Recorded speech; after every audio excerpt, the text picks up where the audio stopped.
Il-Kummissarju tal-Pulizija Peter Paul Zammit qed imexxi b'sigurtà stretta fl-Awtorità tal-Ambjent u l-Ippjanar il-MEPA. Dan wara li iktar minn 1200 ordni tal-infurzar ġew mħassra mis-sistema tal-kompjuter. Fittra li bagħat il-Kap Eżekuttiv tal-MEPA Johan Buttigieg lill-Kummissarju tal-Pulizija fl-10 ta' Jannar li għadda ingħat l-informazzjoni dwar dawn ordnijiet tal-infurzar ġew mħassra qabel it-8 ta' Marzu 2013, ġurnata qabel l-elezzjoni ġenerali.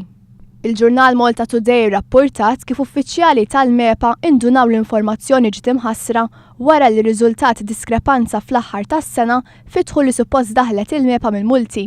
Dan wassal l-Awtorità tal-Ambjent u l-Ippjanar il-MEPA biex tilfet mijiet ta' eluf kbar ta' euro. Madankollu l-aktar inkwetanti huwa l-fatt li seta' kien hemm proprjetajiet li kienu taħt ordni tal-infurzar li setgħu ġew mibjuwa.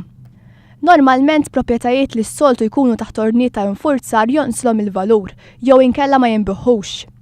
Minkejja l-investigazzjonijiet tal-Pulizija sa issa għadhom ma ġewx konklużi, qed jingħad li tħassir tal-informazzjoni mill-kompjuter sar minħabba interess politiku.